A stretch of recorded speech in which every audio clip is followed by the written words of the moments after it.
నేను హాజరైన ప్రతి సమావేశంలో నా జాతకమేమో తెలీదు, క్లుప్తంగా మాట్లాడమని చెప్తాను.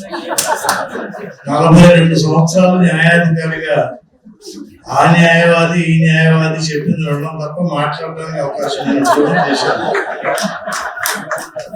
పదవీ విరమణ చేసినాకైనా మాట్లాడతాను అంటే క్లుప్తంగా మాట్లాడుతున్నాను.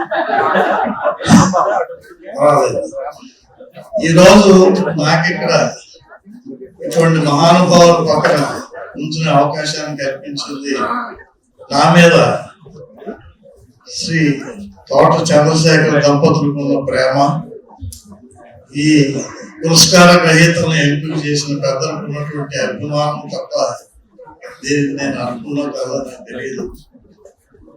కానీ ఇంతటి మర్యాదను ఇంతటి గౌరవాన్ని నాకు ఇచ్చిన చంద్రశేఖర్ గారికి, శ్రీమతి చంద్రశేఖర్ గారికి, 99 టీవీకి సంబంధించిన కుటుంబం అందరికీ కూడా నా కృతజ్ఞతాపూర్వకమైనటువంటి నమస్కారం. ఇక